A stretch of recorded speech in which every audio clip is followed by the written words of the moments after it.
Ang mabuting balita ng Panginoon, ayon kay San Lucas.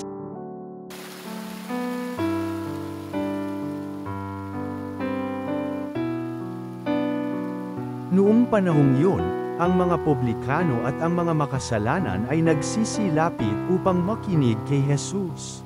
Nagbulong-bulongan ang mga Parisiyo at ang mga eskriba. Ang sabi nila, ang taong ito'y nakikisalamuha sa mga makasalanan at nakikisalo sa kanila. Kaya't sinabi sa kanila ni Jesus ang talinghagang ito. Kung ang sino man sa inyo ay may 100 tupa, at mawala ang isa, ano ang gagawin niya? Iiwan ang 99 sa ilang at hahanapin ang nawawala hanggang sa matagpuan, hindi ba? Kapag nasumpungan ay masaya niyang papasanin ito. Pagdating ng bahay, aanyayahan niya ang kanyang mga kaibigan at mga kapitbahay. Sasabihin niya, makipagsaaya kayo sa akin, sapagkat nasumpungan ko sa wakas ang tupa kong nawawala.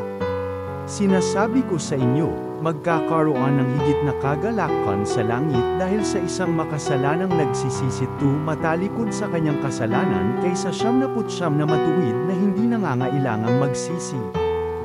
O kaya, kung ang isang babae ay may 10 salaping pilak at mawala ang isa, ano ang gagawin niya?